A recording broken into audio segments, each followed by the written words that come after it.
Si cincin emas mengingat perkara yang lepas, yang telah berlaku tak berapa lama dahulu.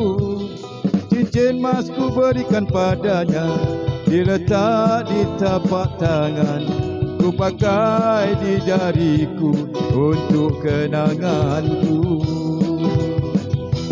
Pemberianku tak diterima,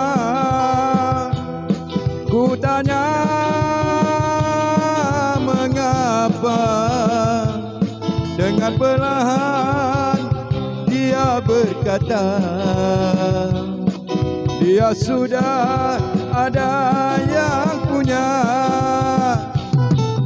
Cincin emas ku berikan padanya, diletak di tapak tangan, ku pakai di jariku untuk kenanganku.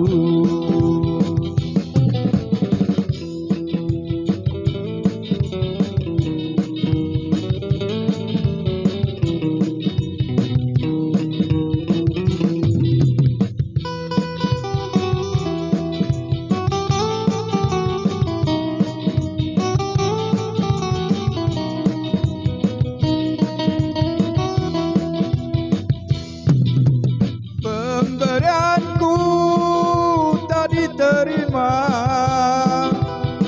ku tanya mengapa.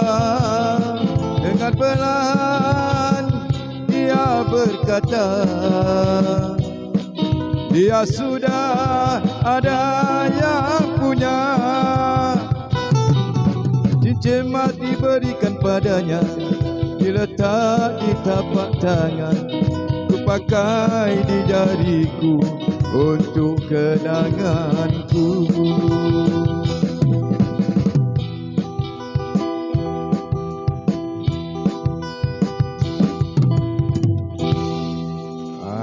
Tu dia.